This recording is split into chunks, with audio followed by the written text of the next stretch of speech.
Karaniwang dinarayo ang Divisoria tuwing papalapit na ang pasukan at yan ay dahil sa mga murang gamit pang eskwelang mabibili doon. Pero hindi na raw kailangan makipagsiksikan sa Divisoria dahil maging sa Marikina at Malabon, bagsak presyo rin ang mga supply sa eskwela, kung tawagin school supplies. Nakatutok si Cesar Apolinario. Tuwing magpapasukan, karamihan sa mga magulang na nagpapaaral mistulang sumusuot sa butas ng karayom. Makahanap lang ng school supplies na pasok sa kanilang budget.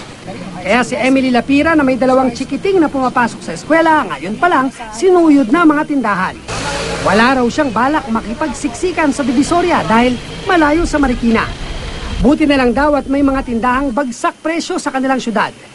May malapit naman, bakit pupunta pa ng malayo? Ganun din yun. Pag pamasahe pa. 3 tindahan ng school supplies ang mabibilhan dito sa Paz Street sa Barangay Santa Elena, Marikina. Bagsak presyo at hindi nalalayo sa presyo ng bilihin sa Divisoria.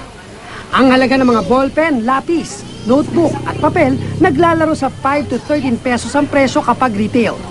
Mas mura ng piso hanggang 2 piso kada piraso kapag bumili ng wholesale.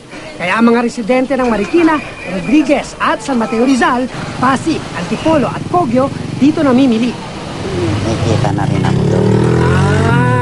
Ang bait nyo naman po sa mga customer nyo. Hindi naman. Tulong mo na yan sa Wala na ako nag-aaral na anak eh. Yung iba tinataas nila. Ang sa amin, kumita ka ng patas, okay na yan. Mabawi lang namin yung nilabas namin puhunan, wala nang problema. Masang, oo.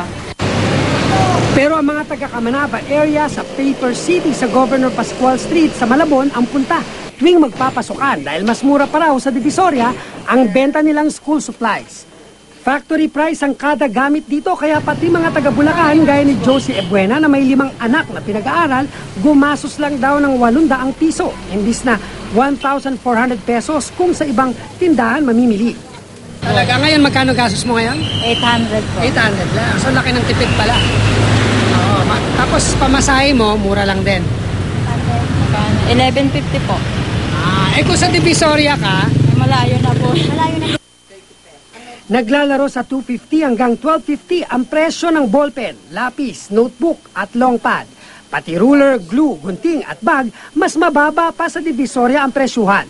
Dito rin kasi umaangkat ng paninda ang mga vendor ng school supplies sa Divisoria. Kagaya ng mga school opening, mga malapit na school opening, yun, bumabalik talaga sila kasi mababa ang presyo.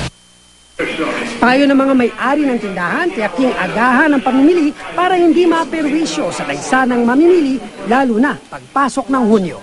Cesar Apolinario, Nakatutok, 24 Oras.